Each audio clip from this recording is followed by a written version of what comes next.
বাংলাদেশের তথাকথিত এক মাজার পূজারী বক্তা আছে, নাম হচ্ছে জহিরুল ইসলাম ফরিদি। অত্যন্ত সুন্দর সুললিত কণ্ঠে আলোচনা করে, কিন্তু আলোচনার ভিতরে শিরিক এবং বিদআতের আখড়া আলোচনা করে মানুষের কণ্ঠ দিয়ে মানুষের মন জয় করে, কিন্তু শিরিক ঢুকিয়ে দেয় এবং মানুষের ঈমান নষ্ট করা কথাগুলো তার আলোচনার ভিতরে ঢুকিয়ে দেয় এবং অসংখ্য জনতা তার ভক্ত, কণ্ঠের ভক্ত।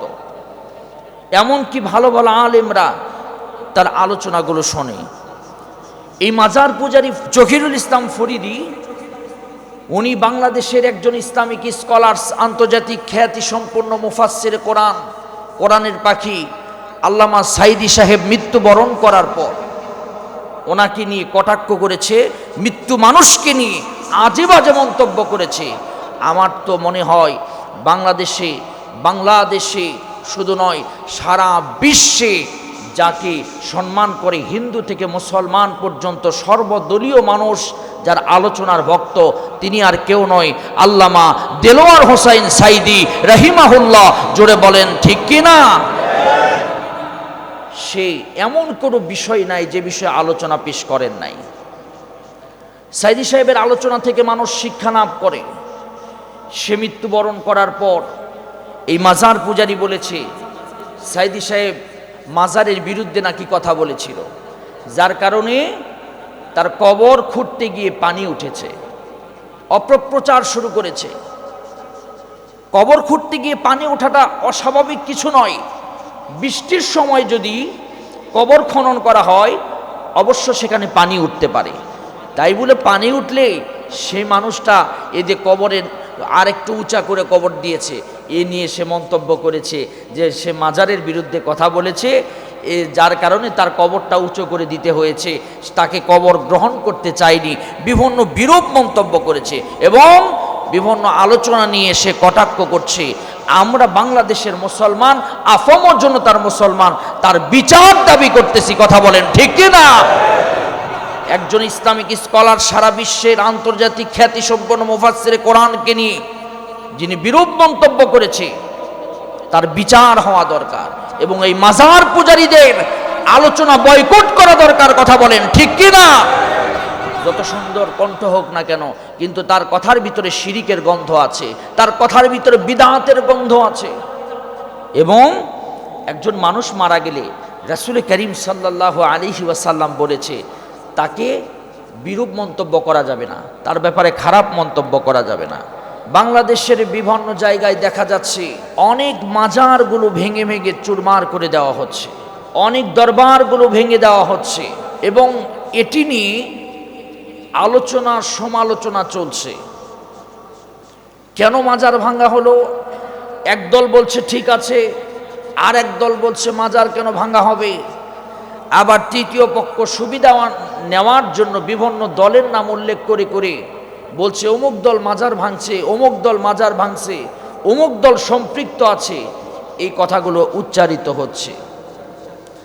প্রথম কথা হচ্ছে, আমরা মাজারের বিপক্ষে নই। প্রথম কথা হচ্ছে, হক্কানি ওলিদের বিপক্ষে আমরা নই, তবে ভণ্ডদের পক্ষে আমরা নাই। কথা বলেন ঠিক কিনা?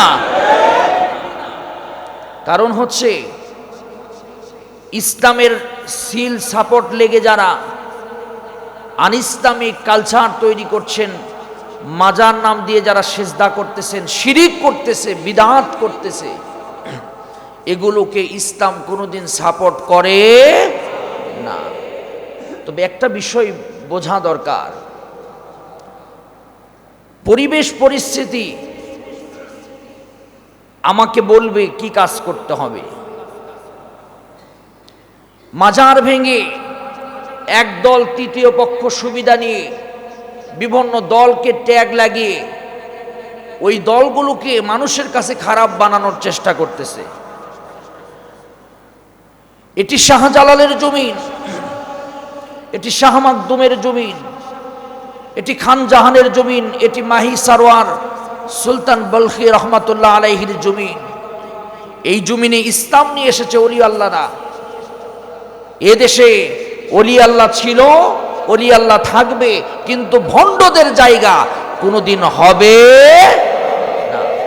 মাজারের নামে যারা ভণ্ডামো করছে, সেজদা করছে পায়ে, মাজারে বিভিন্ন শিরিকের কাজ করছে, অবাধে নারী পুরুষের মেলামেশা হচ্ছে, এখানে নেশাদ্রব্য বিক্রি হচ্ছে। অসংখ্য পেপার পত্রিকায় আপনারা এই মাজার সম্পর্কে দেখেছেন। এগুলো সম্পর্কে সচেতন হতে হবে। আমার তো মনে হয় এই সময় মাজার ভেঙে কোনো লাভ নাই। মাজার ভেঙেছেন, আবার মাজার গড়বে। মাজারের গেট ভেঙে দিয়েছেন, আবার গেট গড়বে, কারণ কোটি কোটি টাকা মাজারের ইনকাম আছে। কিন্তু মূল জায়গা থেকে সংশোধন হতে হবে। মূল কি? ইসলামিকভাবে সিদ্ধান্ত নিতে হবে কোন কোন মাজারে শিরিক হয়, বিদআত হয়, কোন কোন মাজারে সেজদা হয়, এগুলোকে চিহ্নিত করে এখানে প্রশাসনিকভাবে পদক্ষেপ নিতে হবে। কথা বলেন ঠিক কি না? এগুলো ভেঙে লাভ নাই। তবে একটা সময় আছে তো। রাসূল করিম সাল্লাল্লাহু আলাইহি ওয়াসাল্লাম এবং পবিত্র কোরআনে কারীমের অসংখ্য জায়গায় শিরিক বিদআতের বিরুদ্ধে কথা রয়েছে। কোরআন এবং হাদিসে ইন্না শিরকা লাযুলমুন আযীম, নিশ্চয়ই শিরিক একটা বড় জুলুম। এখন এগুলোকে নিয়ন্ত্রণ করার জন্য প্রথমত কাজ করতে হবে আমাদেরকে সচেতন হয়ে সংসদ পর্যন্ত ইসলামী আইন পাশ করার জন্য কাজ করতে হবে। কথা বলেন ঠিক কি না? তাহলেই সেখান থেকে স্লোগান আসবে, আইন আসবে। মাজারের ভিতরে যে শিরিক বিদআত রয়েছে এগুলোকে উৎখাত করার জন্য আইন পাশ হবে। আর আইন পাশ হলেই এদেশে মাজারে কেউ অবাধ মেলামেশা আর এই নিষাদ্রব্য আর সেজদা করার ক্ষমতা এবং দুঃসাহস দেখাতে পারবে না। রাসূল করিম সাল্লাল্লাহু আলাইহি ওয়াসাল্লামের জীবন থেকে শিক্ষা নিতে হবে। আল্লাহর নবী, বিশ্ব নবী মুহাম্মদুর রাসূলুল্লাহ যখন মক্কার জীবনে ছিলেন, আল্লাহর নবী 13 বছর মক্কার জীবন অতিবাহিত করেছেন। কোরআন নাজিল হওয়ার পর নবী করিম সাল্লাল্লাহু আলাইহি ওয়াসাল্লামের দীর্ঘ 23 বছর কোরআন নাজিল হওয়ার পর বেঁচে ছিলেন। তার 13 বছর আল্লাহর নবী মক্কায় কাটিয়েছিলেন। আর মক্কার জীবনে অসংখ্য মূর্তির দ্বারা দেবদেবীর ইবাদত করত, দেবদেবীর সামনে মাথা নত করত। কিন্তু নবী করিম সাল্লাল্লাহু আলাইহি ওয়াসাল্লাম কোনো দিনের জন্য একটা আঘাত দেবদেবীর ওই মক্কার 13 বছরে করেন নাই। কিন্তু আল্লাহর নবী যখন মক্কা ছেড়ে মদিনায় চলে গেলেন, মদিনা থেকে যখন মক্কা বিজয় করার জন্য আসলেন, আর মক্কা বিজয় হওয়ার পর আল্লাহর নবী সর্বপ্রথম কাবা ঘরের ভিতরে ঢুকে 360টি মূর্তিকে অপসারণ করে আল্লাহর নামের আওয়াজ দিয়েছিলেন। চিৎকার দিয়ে বলেন সুবহানাল্লাহ। সিস্টেম আছে, আগে ক্ষমতা পেতে হবে, তারপরে এই শিরিক বিদআত অন্যায়ের বিরুদ্ধে রুখে দাঁড়াতে হবে। যদি ক্ষমতা না থাকে, হাজার মাজারের গেট ভাঙলে আবার মাজারের গেট তৈরি হবে। কিন্তু মূল জায়গায় যদি আইন পাশ হয় যেন কোনো ভণ্ড, বেঈমান, বিদআত এবং শিরিকের আকড়া বাংলাদেশে থাকবে না, অবশ্যই 1 মাস সময় লাগবে না, 1 সপ্তাহের মধ্যে সব শিরিক বিদআত বাংলাদেশ থেকে উঠে যাবে। কথা বলেন ঠিক কি না? এই জন্য আল্লাহ পাক আমাদেরকে এই কথাগুলো সুন্দর করে সিস্টেমে বোঝার তৌফিক দান করুন। সবাই বলেন আমিন। মাজার ভক্তরা এখন মাজারকে ঘিরে আছে, গোলাপ শাহ মাজার ঘিরে হাজারো ভক্ত এখন তৈরি হয়েছে যে আমাদের মাজার আমরা ভাঙতে দিব না। কিন্তু সেই মাজার ভক্তদেরকে দীপ্তবি কণ্ঠে বলতে চাই, এই মিডিয়ার মাধ্যমে সারা পৃথিবীতে আমার আলোচনা প্রচার হবে। দীপ্তবি কণ্ঠে বলতে চাই, মাজারের ভিতর থেকে যে সমস্যাগুলো আছে, যে শিরিক বিদআত অবাধ মেলামেশা আছে, নেশাদ্রব্য আছে, এগুলো অচিরেই বন্ধ করুন। না হলে এই শাহজালালের বাংলাদেশে এই 92% মুসলমানেরা এই মাজারগুলোকে সময়ের ব্যবধানে উৎখাত করে দিবে। কথা বলেন ঠিক কিনা? আল্লাহ রাব্বুল আলামিন আমাদের সকলকে বোঝার তৌফিক দান করুন। সবাই বলেন আমিন। আরেকটি বিষয় বলবো, যেহেতু মাজার কেন্দ্রিক বিষয় চলে আসলো, বাংলাদেশের তথাকথিত এক মাজার পূজারী বক্তা আছে, নাম হচ্ছে জহিরুল ইসলাম ফরিদি। অত্যন্ত সুন্দর সুললিত কণ্ঠে আলোচনা করে, কিন্তু আলোচনার ভিতরে শিরিক এবং বিদআতের আখড়া আলোচনা করে মানুষের কণ্ঠ দিয়ে মানুষের মন জয় করে, কিন্তু শিরিক ঢুকিয়ে দেয় এবং মানুষের ঈমান নষ্ট করা কথাগুলো তার আলোচনার ভিতরে ঢুকিয়ে দেয়, এবং অসংখ্য জনতা তার ভক্ত, কণ্ঠের ভক্ত। এমনকি ভালো ভালো আলেমরা তার আলোচনাগুলো শোনে। এই মাজার পূজারী জহিরুল ইসলাম ফরিদি, উনি বাংলাদেশের একজন ইসলামিক স্কলার্স, আন্তর্জাতিক খ্যাতি সম্পন্ন মুফাসসির কোরআন, কোরআনের পাখি আল্লামা সাইদি সাহেব মৃত্যুবরণ করার পর ওনাকে নিয়ে কটাক্ষ করেছে, মৃত্যু মানুষকে নিয়ে আজে বাজে মন্তব্য করেছে। আমার তো মনে হয় বাংলাদেশে শুধু নয়, সারা বিশ্বে যাকে সম্মান করে হিন্দু থেকে মুসলমান পর্যন্ত সর্বদলীয় মানুষ যার আলোচনার ভক্ত, তিনি আর কেউ নয় আল্লামা দেলোয়ার হোসাইন সাইদি রাহিমাহুল্লাহ। জোরে বলেন ঠিক কিনা? সে এমন কোনো বিষয় নাই যে বিষয়ে আলোচনা পেশ করেন নাই।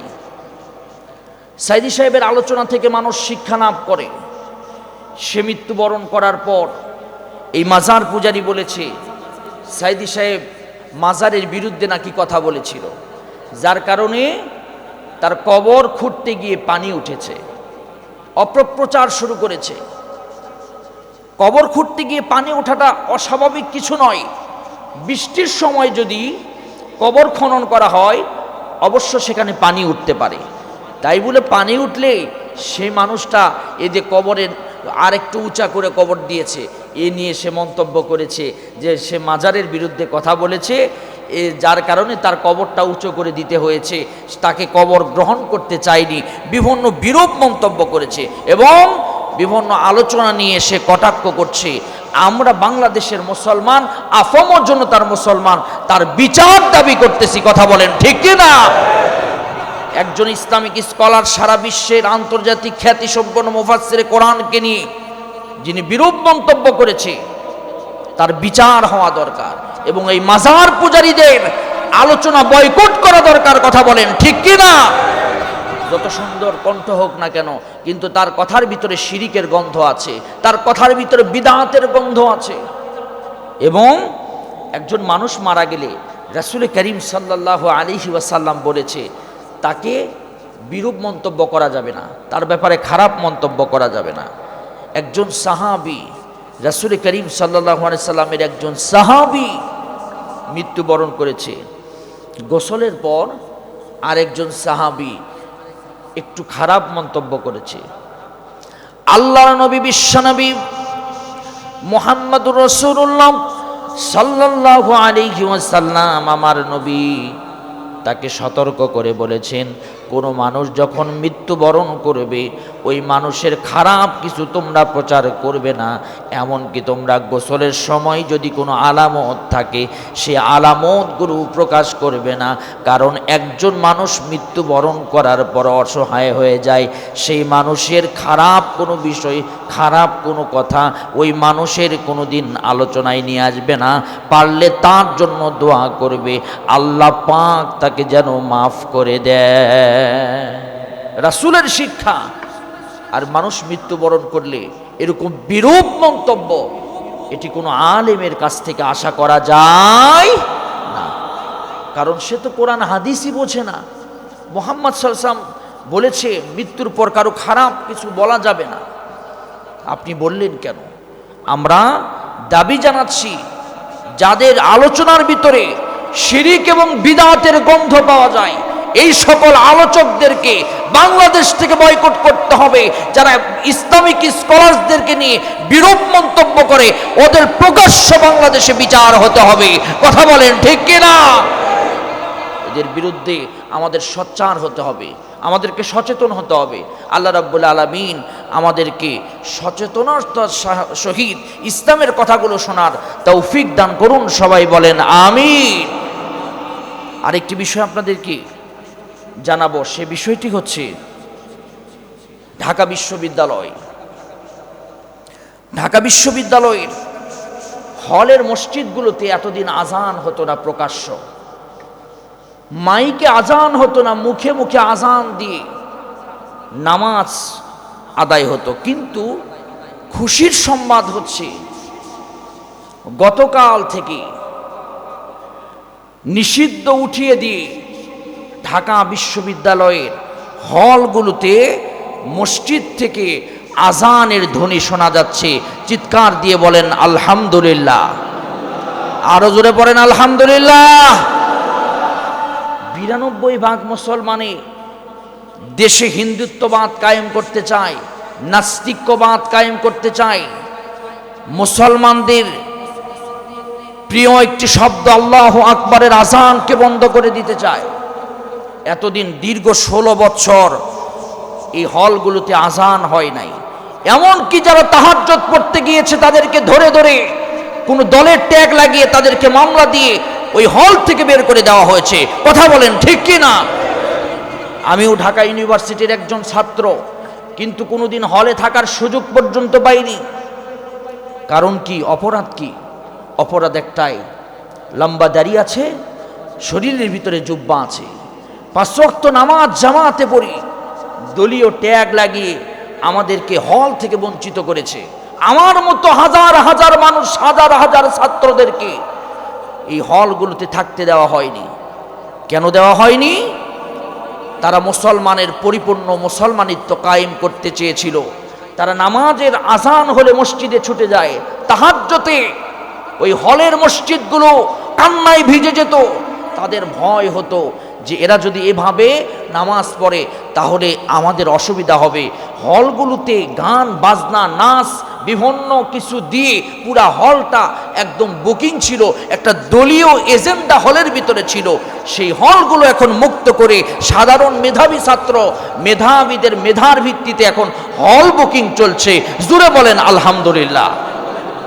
সর্বসাধারণ মানুষ এই হলগুলোতে, যারা ঢাকা ইউনিভার্সিটির ছাত্র, এই হলগুলোতে ঢুকবে এবং আজান হবে প্রকাশ্য। এই আজান শুনে তারা নামাজ আদায় করতে আসবে। এটা আমাদের দেশে এরকম চাওয়া ছিল, কারণ 92% মুসলমানের দেশে আজান চলতে দেবে না নাস্তিক মোরতাদ গুটি কয়েক। আমরা মুসলমানেরা যদি পেশাব করি, নাস্তিক মোরতাদ ভেসে যাওয়ার কথা। আর সেই দেশে দীর্ঘ 16 বছর আজান হয়নি। হলের ভিতরে দুঃখজনক বিষয়, আগামীতে কোনোদিন যেন হলের ভিতরে আজান বন্ধ না হয় এ বিষয়ে আমরা খেয়াল রাখব ইনশাআল্লাহ। কারণ আজানে শ্রেষ্ঠত্ব প্রমাণ হয় কার? মুসলমানেরা আজান শুনে, আল্লাহু আকবরের ধ্বনি শুনে মুসলমানেরা হৃদয় ফিরে পায়, আর আজানের মাধ্যমে মুসলমানদের ঈমান বৃদ্ধি পায়। আর হলের ভিতরে আজান হলে ছাত্র ছাত্রীরা নামাজের দিকে ধাবিত হয়। আর এই সুন্দর পরিবেশ আল্লাহ রব্বুল আলামিন টিকে রাখার তৌফিক যেন আল্লাহ দান করেন। জোরে বলেন আমিন। আল্লাহ পাক যেন আমাদের দেশের প্রত্যেকটা মসজিদ থেকে, মিনার থেকে 5 ওয়াক্ত নামাজের আজান ভেসে আসবে। আল্লাহু আকবার, আল্লাহু আকবার, আল্লাহু আকবার। আল্লাহ মহান, আল্লাহ বড়। আমি যখন ইন্ডিয়াতে অনেক প্রদেশে আমি সফর করেছি। ইন্ডিয়াতে আর.এন. টেগোর হাসপাতালে চিকিৎসা নেওয়ার জন্য আমি যখন গিয়েছিলাম, কলকাতার মুকুন্দপুর এলাকা, অনেকে গিয়েছে, ডক্টর ডেভিড শেঠির হাসপাতাল ওটি। সে হাসপাতালের আশেপাশে কোথাও আজান হয় না এবং পশ্চিম দিক করে টয়লেটগুলোকে দেওয়া হয়েছে। মানে সূক্ষ্ম ষড়যন্ত্র করে ঈমান নষ্ট। ওই এলাকায় হিন্দু প্রত্যাশিত এলাকা, একদম প্রায় 95% উপরে হিন্দু, এজন্য আজান হয় না। কিন্তু আমাদের দেশে 92% মুসলমানের দেশে আজান হয় না। এই হিন্দুত্ব যারা কায়েম করতে চেয়েছিল তাদের সাথে আল্লাহও নাই, আমরাও নাই, প্রতিবাদ করেছি, কাজ হয় নাই। এখন সময় এসেছে আজান দেওয়ার, প্রকাশ্য আজান হয়েছে। জোরে বলেন আলহামদুলিল্লাহ। আল্লাহ পাক আমাদের ইসলামী স্বাধীনতা বাংলাদেশে কায়েম করার তৌফিক দান করুন। সবাই বলেন আমিন। আপনারা কি রাগ করলেন আমার কথায়? এবার আসেন আমার মূল আলোচনা। রাসূল করিম সাল্লাল্লাহু আলাইহি ওয়াসাল্লাম 40 বছর আল্লাহ নবী মক্কায় ছিলেন। মক্কার মানুষেরা রাসূলের চরিত্র আচার ব্যবহার দেখে, খুব মনোযোগ দিয়ে শুনবেন, চরিত্র আচার ব্যবহার দেখে আল্লাহ নবীকে আল আমিন উপাধি দিলেন, সাদিক উপাধি দিলেন। এমনকি রাষ্ট্রীয়ভাবে ঘোষণা করা হলো, আবু জেহেল ঘোষণা করলো আমার ভাতিজা মুহাম্মাদকে, আবু লাহাব ঘোষণা করলো আমার ভাতিজা মুহাম্মাদকে তোমরা কেউ নাম ধরে ডাকবে না, মুহাম্মাদকে আল আমিন বলবে, সাদিক বলবে। মুহাম্মদুর রাসূলুল্লাহ সাল্লাল্লাহু আলাইহি ওয়াসাল্লামের মতো ভালো মানুষ আর মক্কায় একজনও ছিলেন না। এমন উপাধি তারা দিলেন এবং তাদের সম্পদগুলো রাসূলের কাছে গচ্ছিত রাখলেন। যেমন করে যেভাবে দিতেন মুহাম্মদ সাল্লাল্লাহু আলাইহি সাল্লাম সেইভাবেই তাদের কাছে ফেরত দিতেন। জোরে বলেন সুবহানাল্লাহ। তার চরিত্র নিয়ে একটি কথাও তারা কেউ বলতে পারেনি, এত ভালো মানুষ। মুহাম্মদ সাল্লাল্লাহু আলাইহি ওয়াসাল্লাম সেই সময় জাহিলিয়াত সমাজ ছিল, অন্ধকার সমাজ ছিল, ব্লাড ফর ব্লাড, রক্তের জন্য রক্ত, মারামারি, হানাহানি, কাটাকাটি। গরিবদের কোনো অধিকার ছিল না। সুন্দরী নারীদেরকে যে ইচ্ছা সেই নিয়ে যে ভোগ করত, মেরে ফেলে দিত। শিশুকন্যা বাচ্চাকে, শিশু বাচ্চা জন্মগ্রহণ করলে, বিশেষ করে কন্যা বাচ্চা হলে তাকে জীবিত মাটির ভিতরে কবর দেওয়া হতো। এমন একটি জাহিলি যুগ ছিল, গরিবের কোনো অধিকার ছিল না। এই বঞ্চিত, দিশেহারা, পথহারা এই সমাজে একজন মানুষ জন্মগ্রহণ করলেন, তার নাম হলো মুহাম্মদুর রাসূলুল্লাহ সাল্লাল্লাহু আলাইহি সাল্লাম। নবী পরিবর্তনের জন্য চেষ্টা করলেন। আল্লাহ নবী হিলফুল ফুজুল গঠন করলেন। নবী শুধু কান্নাকাটি করে। মুহাম্মদ সাল্লাল্লাহু আলাইহি ওয়াসাল্লাম এই হিলফুল ফুজুল গঠন করে 23 বছর বয়সে এ সমাজকে ভালো করার চেষ্টা করলেন, কিন্তু 1% লাভ হলো না। কিন্তু হিলফুল ফুজুল গঠন করে নবী বললেন আমরা অন্যায় করব না। সে সময় বালকেরা মারামারি লাগলে, একটা মারামারি 40 বছর, 30 বছর, 35 বছর ধরে লেগে থাকতো। দুটা গোত্রের ভিতর মারামারি লাগলে অনেক বছর ধরে লেগে থাকতো। মুহাম্মদ সাল্লাল্লাহু আলাইহি ওয়াসাল্লাম সে সময় শান্তির আবাস নিয়ে এসেছিলেন। যুবকদেরকে বললেন শোনো, তোমরা কিন্তু আঘাত করতে পারবে না। সেই সময় মারামারি লাগলে যুবকেরা ওই বালু নিয়ে, বালিগুলো নিয়ে আগিয়ে দিত, চোখে মারত। যুবকদের কাজ ছিল চোখের ভিতরে বালি দেওয়া। তোমরা আজ থেকে কেউ খারাপ কাজ করতে পারবে না। কিন্তু মুহাম্মদ সাল্লাল্লাহু আলাইহি ওয়াসাল্লাম 23 বছর থেকে আল্লাহর নবী 29 বছর পর্যন্ত হিলফুল ফুজুল চালালেন, কিন্তু একটি মানুষ কেউ ভালো করতে পারলেন না। খুব মনোযোগ। এরপরে নবী আমার, আল্লাহর নবী 25 বছর বয়সে বিয়ে করলেন। বিয়ে করার পর খাদিজাতুল কুবরাকে ঘরে নিয়ে আসলেন। নিয়ে আসার পর নবী আমার কান্নাকাটি করতেছে, চোখ দিয়ে পানি ঝরছিল। খাদিজা বলল মুহাম্মদ তুমি আমাকে বিয়ে করে কি কষ্ট পেয়েছ? আমার বয়স বেশি, 40 বছরের নারী, আর তুমি 25 বছরের যুবক, তুমি কি কষ্ট পেয়েছ আমাকে বিয়ে করে? আজকে তো শোকের রাত, বাসর রাত। আল্লাহ নবী বললেন শোনেন খাদিজা, আমি বিয়ে করে কষ্ট পাই নাই, তবে আমার হৃদয়ের ভিতরে এই সমাজের মানুষ নিয়ে চিন্তা হয়। এই মানুষগুলো ভালো হবে কেমন করে, এই চিন্তায় আমি বিভোর হয়ে যাই।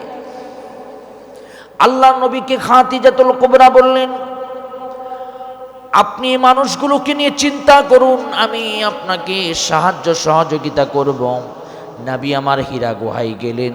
আল্লাহর নবী 1 নয় 2 নয় 3 বছর পর্যন্ত হীরা গুহার ভিতরে চিন্তা করলেন, ধ্যানে মগ্ন থাকলেন। আর আম্মা জান খাদিজাতুল কুবরা রাদিয়াল্লাহু তাআলা আনহা, সেই 40 বছরের নারী, হীরা গুহায় 3.5 কিলোমিটার উপরে দিনে 3 থেকে 4 বার উঠে আমার নবীকে খাবার দিতে। এই হীরা গুহায় সাধারণ আমাদের বাংলাদেশে হাজিরা উঠতে পারে না, শরীরে শক্তি কম, অনেক হাজিরা উঠতে পারেনি। আমিও হাঁপায়ে গিয়েছিলাম। আর 40 বছরের নারী ওই হীরা গুহাতে উঠেছিলেন, এমনকি নিয়মিত একটা মশক নিয়ে, একটা খাবারের পাত্র নিয়ে নিয়মিতভাবে আল্লাহ নবীকে 3 বছর খাবার দিয়েছেন। চিৎকার দিয়ে বলেন সুবহানাল্লাহ। কি ঈমান ছিল, আর কি স্বামীর প্রতি ভালোবাসা ছিল, কি ভক্ত ছিল। এখনকার স্ত্রী তিনতলা উঠতে গেলে হাঁপায়া যায়, পারবো না তোমার খাবার দিতে, একটা কাজের লোক রাখো। মুহাম্মদ সাল্লাল্লাহু আলাইহি ওয়াসাল্লাম 3 বছরের পরে অবশেষে আল্লাহ রাব্বুল আলামিন আমার নবীকে এই ধ্যানের পরে আল্লাহ পাক একটা কিতাব দিলেন, তার নাম হলো আল কোরআন। আল কোরআন, আল কোরআন, জোরে বলেন সুবহানাল্লাহ। এসে জিবরাইল নবীর বুকে চাপ দিল, দিয়ে বলল, ইকরা বিইসমি রাব্বিকাল্লাযী খালাক, আপনি পড়ুন। আমার নবী পড়লেন। প্রথম চাপ দিলেন, পড়লেন না, লা আনা বিকারি, আমি পড়তে জানি না। এরপর আবার চাপ দিলেন, এরপর আবার চাপ দিয়ে বললেন, ইকরা বিইসমি রাব্বিকাল্লাযী খালাক, পড়ুন আপনার প্রভুর নামে যিনি আপনাকে সৃষ্টি করেছে। জোরে বলেন সুবহানাল্লাহ। আল্লাহ নবী সেখান থেকে আসলেন। খুব লম্বা ঘটনা, সেদিকে গেলে আমার অনেক সময় নষ্ট হবে। আমি এর আগেও আপনাদেরকে বলেছি। আসার পরে প্রচণ্ড ভয় পেলেন। জিবরাইলকে প্রথম দেখা রাসূল ভয় পেয়েছেন, কারণ জিবরাইলের শরীর তো বিশাল লম্বা। জিবরাইলের বর্ণনায় অনেক কিতাবে এসেছে যে তার মাথা থেকে পা পর্যন্ত যদি পৃথিবীর সমস্ত সাগরের পানি, নদী, নালা, খাল, বিলের পানি যদি জিবরাইলের মাথার উপরে ঢালা হয়, তার কোমর পর্যন্ত পৌঁছাবে না, সব পানিগুলো শুকে যাবে। জোরে বলেন সুবহানাল্লাহ। এত বড় জিবরাইল দেখে নবী ভয় পাইলেন। আল্লাহ নবী এসে বলেন, জাম্বিলুনি, আমাকে কম্বল জড়িয়ে দাও, আমাকে কোনো জিন ভূত মনে আক্রান্ত করেছে। খাদিজাতুল কুবরা বললেন, নবী, আপনাকে কোনো জিন ভূত আক্রান্ত করতে পারে না, কারণ আপনি গরিবদের অধিকার দেন, আপনি শ্রমজীবীদের অধিকার দেন, আপনি আত্মীয়তার হক আদায় করেন, আপনার চরিত্র পৃথিবীর শ্রেষ্ঠ চরিত্র, আপনি স্ত্রীর হক আদায় করেন, কোনোদিন আপনাকে জিন ভূত আক্রান্ত করবে না। জোরে বলেন সুবহানাল্লাহ। এখান থেকে একটা শিক্ষা আছে। শিক্ষা হলো, এই জিনে আক্রান্ত হওয়া মানুষগুলো যদি আত্মীয়তার হক আদায় না করে, স্বামীর হক যদি ঠিকমতো আদায় না করে, স্ত্রীর হক যদি না আদায় করে, যদি শ্বশুর শাশুড়ির হক না আদায় করে, তাহলে এই সকল মানুষদেরকে, চরিত্র যদি ভালো না হয়, এই সকল মানুষদেরকে জিন এবং খারাপ আক্রান্তকারী, আপনার অনিষ্টকারী জিন তাকে আক্রমণ করতে পারে। আর যারা এই অধিকারগুলো আদায় করবে, তাদের এই সমস্যাগুলো হবে না। যদি হয়, সেটা একটা অন্য সিস্টেম। আচ্ছা, আসেন এখন রাসূল করিম সাল্লাল্লাহু আলাইহি ওয়াসাল্লাম কোরআন নাজিল হওয়ার পর 23 বছর জীবিত ছিলেন। কয় বছর? সবাই বলেন, কয় বছর? কোরআন যখন নাজিল হয়ে গেল, এরপর থেকে রাসূল জীবিত ছিলেন কয় বছর? মুখস্থ করবেন। কোরআন নাজিল হওয়ার আগে রাসূল 40 বছর জীবিত ছিলেন। তাহলে মোট কত বছর হলো?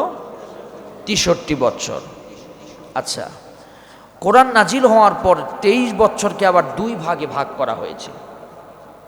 এক হলো মাক্কি জীবন, মক্কার জীবন, 2 হলো মদিনার জীবন। মক্কার জীবনে রাসূল 13 বছর ছিলেন। কয় বছর? সবাই বলেন, কয় বছর? কোরআন নাজিল হওয়ার পর রাসূল মক্কার জীবনে ছিলেন 13 বছর। মদিনার জীবনে রাসূল ছিলেন 10 বছর। হলো কত তাহলে? কত হলো? 23 বছর। মক্কার জীবনকে আবার 4 ভাগে বিভক্ত করা হয়েছে। সহজ করে বলার জন্য এই ভাগগুলো আপনাদের কাছে নিয়ে এসেছি। প্রথম হচ্ছে 1 থেকে 3। সবাই বলেন, 1 থেকে কত? 3। 4 থেকে 5। কত? 4 থেকে 5। 3 নাম্বার হচ্ছে 6 থেকে 10। 4 নাম্বার হচ্ছে 11 থেকে 13। প্রথম 1 থেকে 3 হচ্ছে তখন নবীর বয়স ছিলেন 41, 42, 43। তখন রাসূলের প্রকাশ্য কোরআনের দাওয়াত দেননি। ইসলামের দাওয়াত তখন গোপনে গোপনে দিয়েছেন রাসূল। আল্লাহর নবী যখন এই 3 বছরের ভিতরে কোরআন যখন পাইলেন, দাওয়াতের অর্ডার যখন পাইলেন, নবীর কাছে আয়াত নাজিল হলো, ইয়া আইয়ুহার রাসূলু বাল্লিগ মা উনজিলা ইলাইকা মির রাব্বিক ربك وإن لم تفعل فما بلغت رسالته والله يعصمك من الناس والله لا يهدي القوم الكافرين جركن الله أكبر হে নবী হে রাসূল বাল্লিগ বাল্লাগা ইউবাল্লিগু তাবলীগান ফাহুয়া মুবাল্লিগ হে নবী আপনি দাওয়াতগুলো দেন প্রচার করুন আমার নবী প্রচার করতে শুরু করলেন আল্লাহকে জিজ্ঞাসা করলেন রব্বুল আলামিন কার কাছে আমি প্রচার করব আল্লাহ পাক বললেন ওয়া আনজির আশিরাতাকাল আকরাবিন আপনার 40 ঘরের ভিতরে আপনি কোরআনের দাওয়াতগুলো দিতে শুরু করেন আল্লাহর নবী সর্বপ্রথম এসে আগে নিজের স্ত্রী আম্মা জান খাদিজাতুল কুবরাকে নবী আমার এসে বললেন খাদিজা আমার উপরে ঈমান আনো খাদিজা বললেন আপনি একজন নবী হবেন এটা আমার আগে থেকেই ধারণা ছিল কারণ স্ত্রীকে কিন্তু দাওয়াত দিয়ে সোজা করা অত সহজ বিষয় নয় আপনি যত বড় পীর সাহেব হন না কেন স্ত্রী কিন্তু অতটা মূল্যায়ন করে না কিন্তু খাদিজাতুল কুবরা সর্বপ্রথম মহিলাদের ভিতরে আল্লাহর নবীর হাতে হাত দিয়া কালিমা পড়ে মুসলমান হয়ে গেলে এই 3 বছর কোরআনের দাওয়াত প্রকাশ্য চলল না আল্লাহ নবীর হাতে হাত দিয়ে পুরুষের ভিতরে প্রথম কালিমা পড়লেন নাম হলো আবু বকর রাদিয়াল্লাহু তাআলা আনহু কিশোরের ভিতরে ছোট্ট মানুষ কিশোর বাচ্চা আল্লাহ নবীর হাতে হাত দিয়ে কালিমা পড়লেন নামটা হচ্ছে হযরতে আলী রাদিয়াল্লাহু তাআলা আনহু আমার ভাইরা শ্রমজীবীদের ভিতরে সর্বপ্রথম কালিমা পড়লেন যায়েদ রাদিয়াল্লাহু তাআলা আনহু এই 3 বছর নবী আমার বেশি কালিমা বেশি লোককে ইসলামের দাওয়াত দিতে পারলেন না গোপনে গোপনে দাওয়াত শুরু হয়ে গেল আল্লাহর নবীর হাতে মাত্র কয়জন ইসলাম কবুল করলেন নবী আমার হতাশ হলেন না আল্লাহর নবী দাওয়াত চালিয়ে গেলেন পরে মক্কার 2 নাম্বার হলো 4 থেকে 5 বছরের জীবন অর্থাৎ 44 থেকে 45 বছরের জীবন এই জীবনে আল্লাহর নবী প্রকাশ্য কোরআনের দাওয়াত দিলেন খুব মনোযোগ আল বিদায়া ওয়ান নিহায়া সিরাতে সারওয়ারে আলম সিরাতে মানবতার বন্ধু মুহাম্মদুর রাসূলুল্লাহ সিরাতগুলো পড়ে দেখবেন আমার কথাটা আপনারা মিলায় নিতে পারবেন আল্লাহর নবী দাওয়াত দিলেন যখনই আমার নবী প্রকাশ্য দাওয়াত দিলেন তখনই সেই মুহূর্তে আমার নবীর বিরুদ্ধে বিরোধিতা শুরু হয়ে গেল আল্লাহর নবী এতদিন ছিলেন 40 বছর পর্যন্ত আলামিন 40 থেকে 3 বছর নবীকে কিছুই বললেন না যখনই প্রকাশ্য আমার নবী ওই সাফা পাহাড়ের উপরে দাঁড়িয়ে আমার নবী বললেন হে মক্কার মানুষেরা তোমরা পড়ো কুলু লা ইলাহা ইল্লাল্লাহ সব মূর্তিদের দাওয়াত ছেড়ে দিয়ে তোমরা ইসলামের দাওয়াত গ্রহণ করো লাত মানত উজ্জা হবল সব কিছু ছেড়ে দিয়ে তোমরা ইসলামের পথে আসো সেই মুহূর্তে রাসূলের প্রথম বিরোধিতা করলেন আর কেউ নয় আপন চাচা আবু লাহাব বিশ্বনবীকে একটা পাথর উঠায় আবু লাহাব বলল তাব্বালাকা ইয়া মুহাম্মদ আনি হাযা দাওয়াতানা হে মুহাম্মদ তোমার এই দাওয়াতগুলো বন্ধ করো ইসলামের নামক এই দাওয়াত তুমি বন্ধ করো বাপ দাদার ধর্মে তুমি চুনকারি লাগাইতে শুরু করেছো মুহাম্মদ তুমি বন্ধ করো আমার নবীর গায়ে আঘাত করলেন ওই সাফা পাহাড়ে আমার নবীর শরীর থেকে রক্ত টপ টপ করে পড়ে গেল তারপরেও আমার নবী লা ইলাহা ইল্লাল্লাহর দাওয়াত বন্ধ করলেন না জোরে কোন সুবহানাল্লাহ আমার নবীর বিরোধিতা বাড়তে থাকলো কিন্তু মুসলমানদের সংখ্যাও বাড়তে থাকলো সুবহানাল্লাহ আরো জোরে মুসলমানদের সংখ্যা যত বাড়লো বিরোধিতাও তত জোরে বলেন বিরোধিতা তত আজও কোনো দলের লোক যদি বাড়ে ইসলামের পক্ষের লোক যখন বাড়বে বিরোধিতাও তত বাড়বে আমার নবী বিরোধিতা আল্লাহ নবীকে বিরোধিতা শুরু করলো এত নির্যাতন শুরু করলো শুধু নবীকে নয়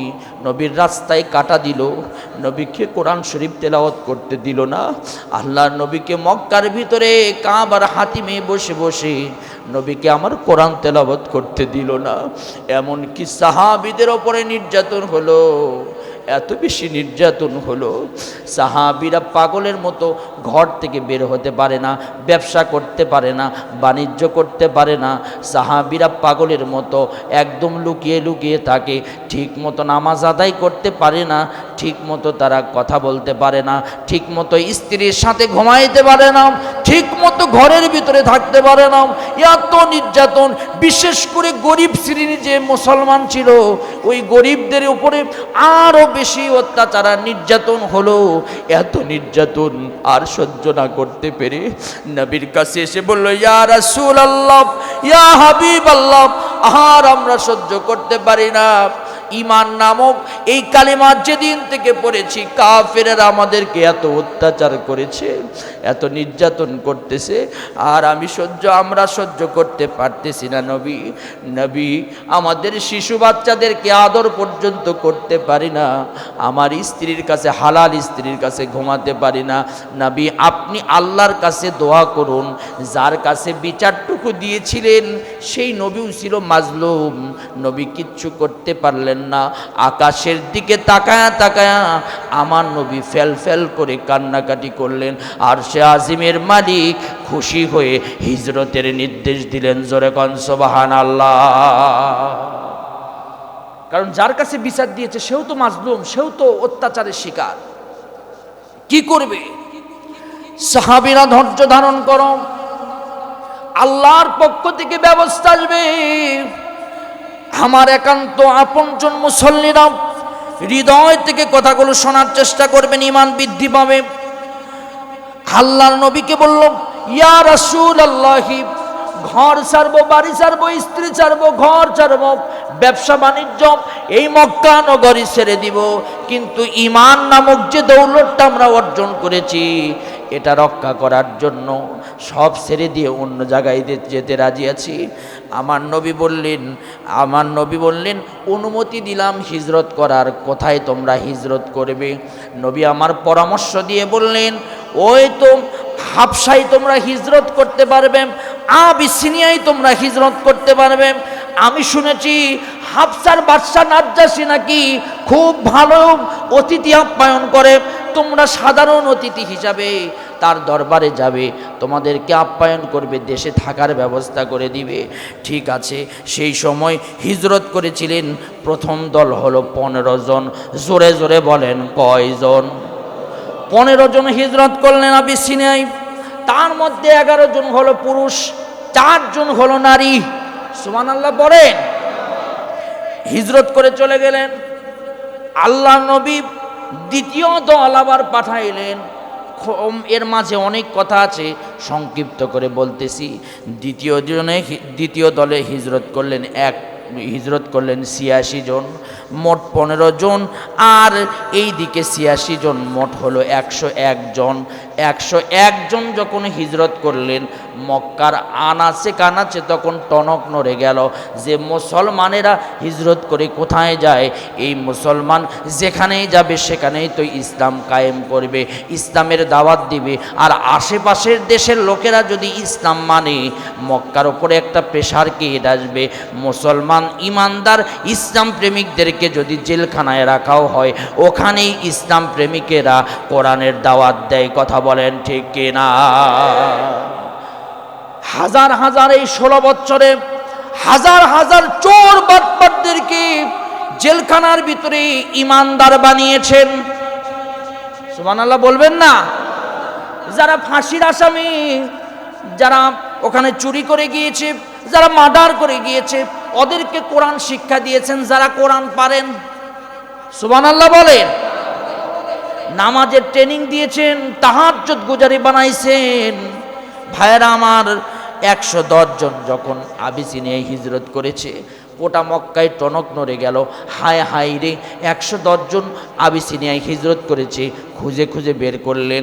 সাথে সাথে জরুরি মিটিং মাঝে মাঝে হয় কি হয় না? জরুরি মিটিং দিল কাফির বেঈমানদের সর্দার সরকার। জরুরি মিটিংয়ে বলল, মুসলমানদেরকে দমাইতে হবে। এই মুহাম্মাদের এই গোষ্ঠীরা যারা আবিসিনিয়ায় হিজরত করেছে, তাদেরকে আবার ফিরে নিয়ে আসতে হবে, ওদেরকে ঈমান হারা করতে হবে, নির্যাতন করতে হবে। এইভাবে ফিরে নিয়ে আসার জন্য তারা দুইজন প্রতিনিধি দল প্রেরণ করলো। একজনের নাম হলো আব্দুল্লাহ ইবনে উমাইয়া, আর দ্বিতীয় জনের নাম হলো আমর ইবনুল আস রাদিয়াল্লাহু তাআলা আনহু। পরবর্তীতে সে মুসলমান হয়েছিলেন। ভাইয়েরা আমার, দুইজনকে মোটা অঙ্কের টাকা দিল। সুবহানাল্লাহ বলবেন না নাউজুবিল্লাহ? মোটা অঙ্কের টাকা দিয়ে বলল, বাদশাহ নাজ্জাশীর কাছে দরবারে যাবে, তোমরা তোমাদের কথাগুলো পেশ করবে, তার সাথে হাদিয়া তোহফা দিবে। কি দিবে? হাদিয়া তোহফা। হাদিয়া নয়, ওটা হলো ঘুষ। কথা কন না কেন?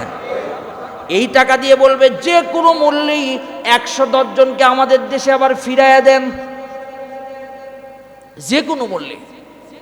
গেল, যাওয়ার পর তাদের কাছে বসলো, বসে বলছে, দেশ বিরোধী কিছু লোক আপনার দেশে এসেছে, আমাদের বাপ দাদার ধর্মকে চুনকালি লাগায় আপনার দেশে আছে, ওদেরকে ফেরত দেন। কয় কারা? কয় 101 জন আপনার দেশে এসেছে। বাদশাহ জাহাপানা, ওদের কথা শুনবেন না, ওরা কিন্তু জাদুকর, ওরা কিন্তু মিথ্যাবাদী, ওদের সামনে যাবেন না, ওরা কিন্তু খুব খারাপ মানুষ। তো এই তো কিছু আমাদের সরকার আপনাকে কিছু দিয়েছে। আমাদের দেশ থেকে 16 বছর মামু বাড়িতে বহুত কিছু দেওয়া হয়েছে। কথা বলেন ঠিক কিনা? কত কিছু যে দেওয়া হয়েছে, আমাদের বড় বড় ইলিশগুলো তারা খেয়েছে, কত কিছু নিয়েছে, বিনিময়ে আমাদেরকে বড় বড় পেঁয়াজগুলো দিয়ে কোটি কোটি টাকা হাতে তারা নিয়েছে। কথা বলেন ঠিক কিনা?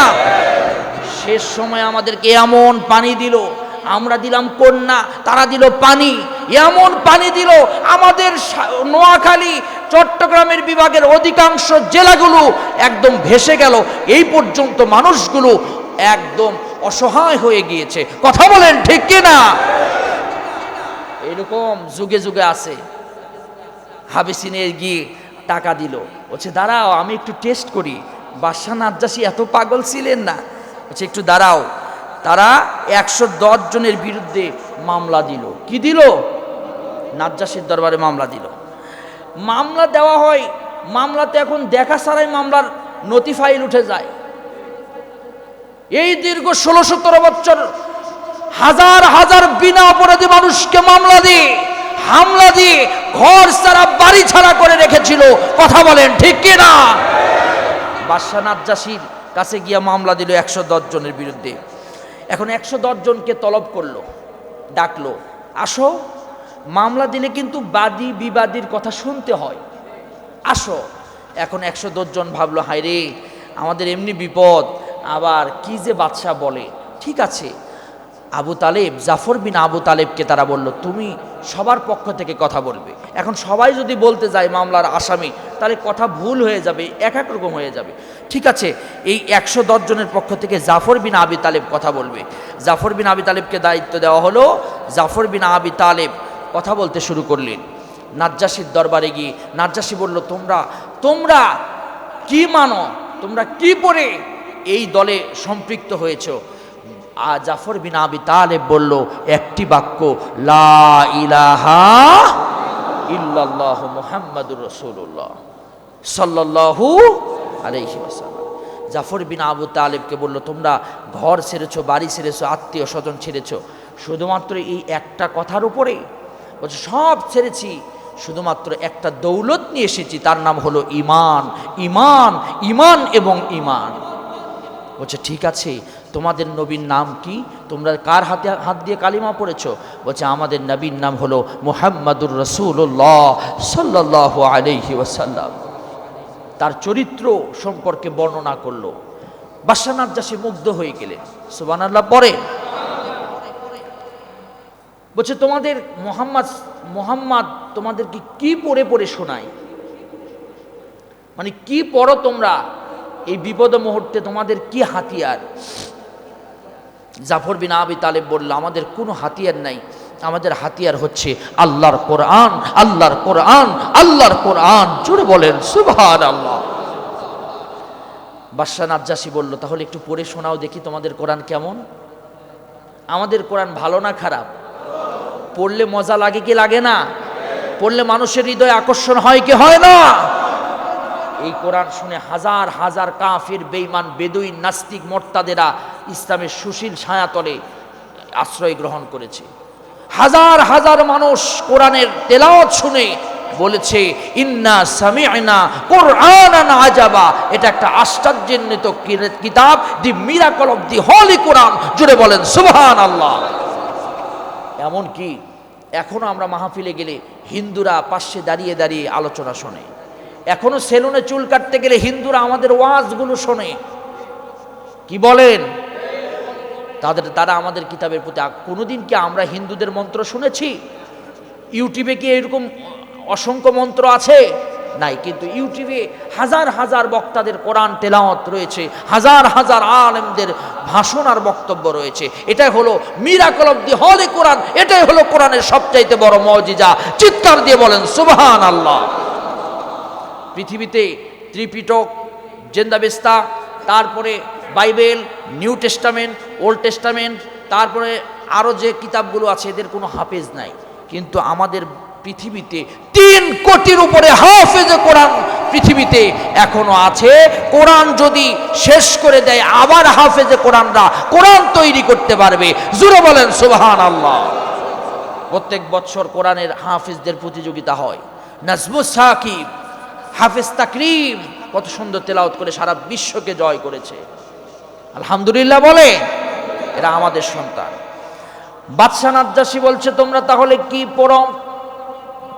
কি তোমাদেরকে আকর্ষণ করে ঘর ছাড়া বাড়ি ছাড়া করেছে?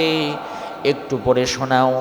বাদশাহ নাজ্জাশীর কাছে তখন জাফর বিন আবি তালেব সূরা মারিয়ামের 10 আয়াত পড়ে শোনালেন। জোরে কোন সুবহানাল্লাহ। বিসমিল্লাহির রহমানির রহিম। কাফ হা ইয়া আইন সাদ যিকরু রহমাতি রাব্বিকা আবদাহু জাকারিয়া ইয নাদা রাব্বাহু নিদাআন খাফিয়া। এইরকম করে 10টি আয়াত যখন পড়তে শুরু করলাম, বাদশাহ নাজ্জাশী যেন হারিয়ে গেল কোরআনের ভিতরে। আরো জোরে। বাদশাহ নাজ্জাশী কোরআনের প্রেমে হারিয়ে গেল। 10টি আয়াত যখন শেষ হয়ে গেল, বাদশাহ নাজ্জাশী চোখ থেকে পানি মুছতে শুরু করলো। মুছে বলছে, এটা পৃথিবীর কারো বানানো কথা নয়, এটি আল্লাহ পাকের কিতাব। আর এই ভালো মানুষদেরকে যারা দেশদ্রোহী বলে, আমি বললাম এই 101 জন আমার দেশের সবচাইতে ভালো মানুষ। এদেরকে ফেরত দেওয়া যাবে না, এরা আমার দেশেই থাকবে। জোরে বলেন সুবহানাল্লাহ। এরা আমার দেশেই থাকবে। বিশাল লম্বা ইতিহাস। হিজরত হয়ে গেল। এরপরে আমি আপনাদেরকে এই মক্কার 4 বছর শেষ করে দিব এক কথায় শুধু। এরপরে 6 থেকে 10 বছর মক্কা, 6 থেকে 10 বছর, 5 বছর রাসূল ছিলেন। এই 5 বছরের ভিতরে তারা প্রকাশ্য দাওয়াত যে রাসূল দিতে শুরু করলেন, এই 5 বছর বয়সে 3 বছর শিহাবে আবু তালেবে বন্দি করেছিল। 3 বছর বন্দি করে রেখেছিল। খাইতে দেয় নাই রাসূলকে। পায়খানাটা ছাগলের লাতির মতো হয়েছিল। এই 3 বছরে গাছের বাকল পর্যন্ত রাসূল খেয়ে জীবন যাপন করেছে। এই 2 বছর মাত্র তাকে ছেড়ে দিয়েছিল। অসংখ্য মানুষ তার হাতে হাত দিয়ে কালিমা পড়েছিল। এরপরে মক্কার 4th নাম্বার ভাগে বিভক্ত করা হয়েছে। মক্কার 13 বছরকে 11 থেকে 13, এই 3 বছর। এই 3 বছরে রাসূল হিজরতের প্রস্তুতি নিয়ে হিজরত করে মক্কা ছেড়ে মদিনায় চলে গিয়েছিলেন। এই হিজরতের পরে মক্কা থেকে মদিনায় যাওয়ার যে ঘটনা, অত্যন্ত হৃদয় বিদারক একটি ঘটনা, যে ঘটনা শুনলে প্রত্যেকটা মানুষের চোখ দিয়ে ঝরঝর করে পানি পড়বে। আগামী জুমা কিংবা রবিউল আউয়ালের দিনে যদি সুযোগ হয়, আমি আবার এখান থেকে শুরু করব ইনশাআল্লাহ। রাসূলকে কাবাতে ঢুকতে দেওয়া হয় নাই। আল্লাহর নবী মুহাম্মদ সাল্লাল্লাহু আলাইহি ওয়াসাল্লাম কাবার চাবি যার কাছে ছিল তার কাছে গিয়ে বলছে, মক্কা থেকে তো চলেই যাব, এই কাবাতে একটু ঢুকে আমি আল্লাহর ইবাদত করি। নবীর ঘাড় ধাক্কা দিয়া ওই মক্কার চাবিওয়ালা বের করে দিয়েছিলেন। নবী বলেছিলেন কিছুদিন পর আবার আসতেছি বীরের বেশে, সেদিন তোমাকে এই মক্কায় তুমি আমাকে ঢুকতে দাও নাই, সেদিন আমি প্রকাশ্য মক্কায় ঢুকে আল্লাহর এই ঘরের ভিতরে আমার ইবাদত করব। জোরে বলেন সুবহানাল্লাহ। আকাশে যদি মেঘ আসে তাহলে মেঘ যে কোনো সময় সরে যাবে। বৃষ্টি আসলে বুঝবেন সারা বছর বৃষ্টি থাকবে না, বৃষ্টি সরে গিয়ে রোদ হবে। দিন হলে যেমন রাত হওয়ার সম্ভাবনা আছে, রাত হলে যেমন দিন হওয়ার সম্ভাবনা আছে, তেমন যত নির্যাতন আর নিপীড়ন করুন না কেন, ইসলাম ইনশাআল্লাহ দিনের মতো রাতের মতো প্রকাশ্য দিবালোকে পৃথিবীতে কায়েম হবে ইনশাআল্লাহ। কারণ এটা আল্লাহর ওয়াদা। আল্লাহ রাব্বুল আলামিন আমাদের সবাইকে আল্লাহ পাক এই কথাগুলো বোঝার তৌফিক দান করুন। সবাই বলেন আমিন, আরো জোরে বলেন আমিন। আমি আপনাদের কাছে উদাত্ত আহ্বান রাখবো, আমি আপনাদের একজন ভাই হিসাবে, আমি আপনাদের একজন খতিব হিসাবে, আমি আপনাদের নগণ্য একটু গোলাম হিসাবে আপনাদের কাছে আমার করজোড়ে অনুরোধ, আপনারা মেহেরবানি করে এই সিরাতের মাসে রাসূলের জীবনী পড়ুন, আল্লাহর নবীর জীবনী পড়ুন, নবীর জীবন নিয়ে গবেষণা করুন। ইনশাআল্লাহ আল্লাহ পাক আপনাদের বরকত বাড়িয়ে দিবেন। পারবেন তো ইনশাআল্লাহ? একটা করে বই হলেও, কিতাব হলেও, আমি কিতাবের নাম আবার বলছি, সিরাতে ইবনে হিশাম, সিরাতে আর রাহিকুল মাখতুম, সিরাতে আরবি, সিরাতে বিশ্বনবী, সিরাতুন নবী, তারপরে সারওয়ারে আলম, এরপরে মানবতার বন্ধু মুহাম্মদুর রাসূলুল্লাহ সাল্লাল্লাহু আলাইহি সাল্লাম।